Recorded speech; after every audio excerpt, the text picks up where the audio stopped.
mokal tanpa berkah nikmat sempat sehat selamat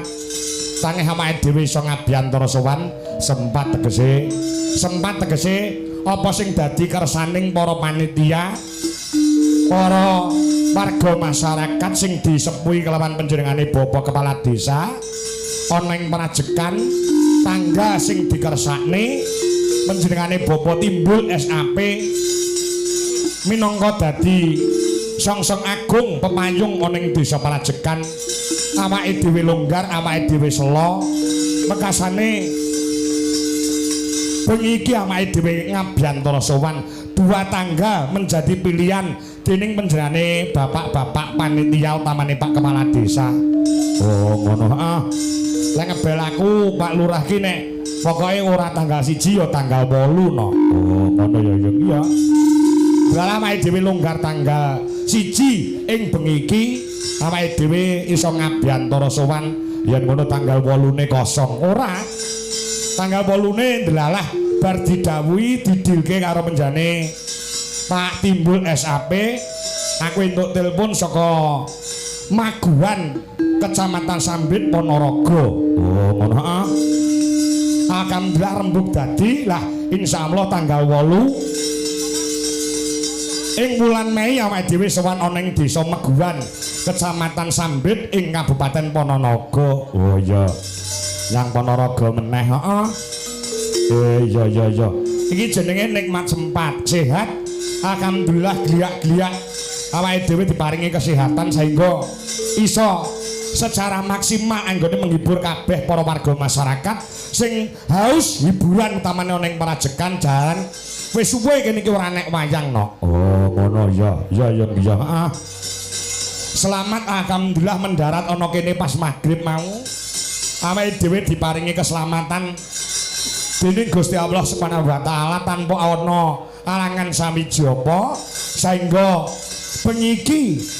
alun-alun sumringah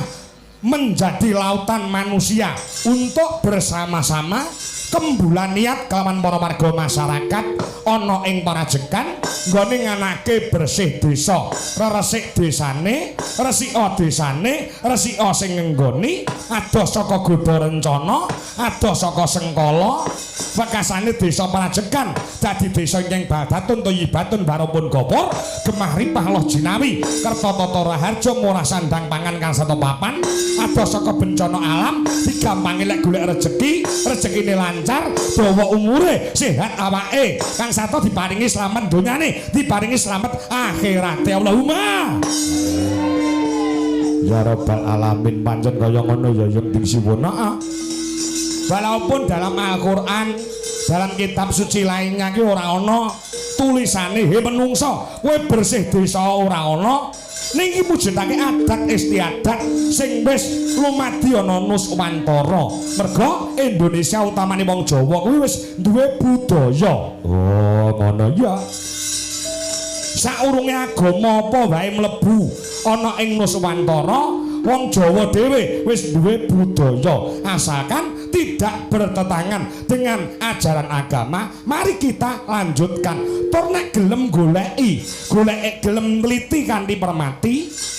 wong bersih desa kuwi ya padha karo nindakne sareating agama Islam. Oh ngono mergo iki kanggo sono bersyukur kepada Tuhan Yang Maha Esa yang telah memberikan malimpah-limpah kenikmatan tumraping para warga ana ing Desa Prajekan diwujudkan dengan adicara bersih desa untuk sarana bersyukur kepada Tuhan Yang Maha Esa. Oh ngono ya iya luar biasa ya yen ngono mula bengi iki jumbuh kelawan kersane panjenengane para panitia utamane panjenengane Pak Kepala Desa Timbul SAP ya pirang-pirang dina ora iso turu mergo pirang-pirang dina kene iki udan. Oh ngono ning alhamdulillah pas bengi iki dipun maringi tingkas bulane iso sumeblak padang sumunar madangi ana ing alun-alun sumringah. Oh ngono ya wis tak dawuh muga-muga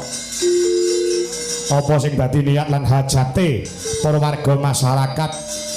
ana ing desa Parajekan kene kinabulan dening purbaning Gusti ingkang ngakarya jagat yoyun amin ya rabbal alamin. Parajekan saya manunggal, parajekan saya bersatu ya gotong royong menjalin silaturahmi.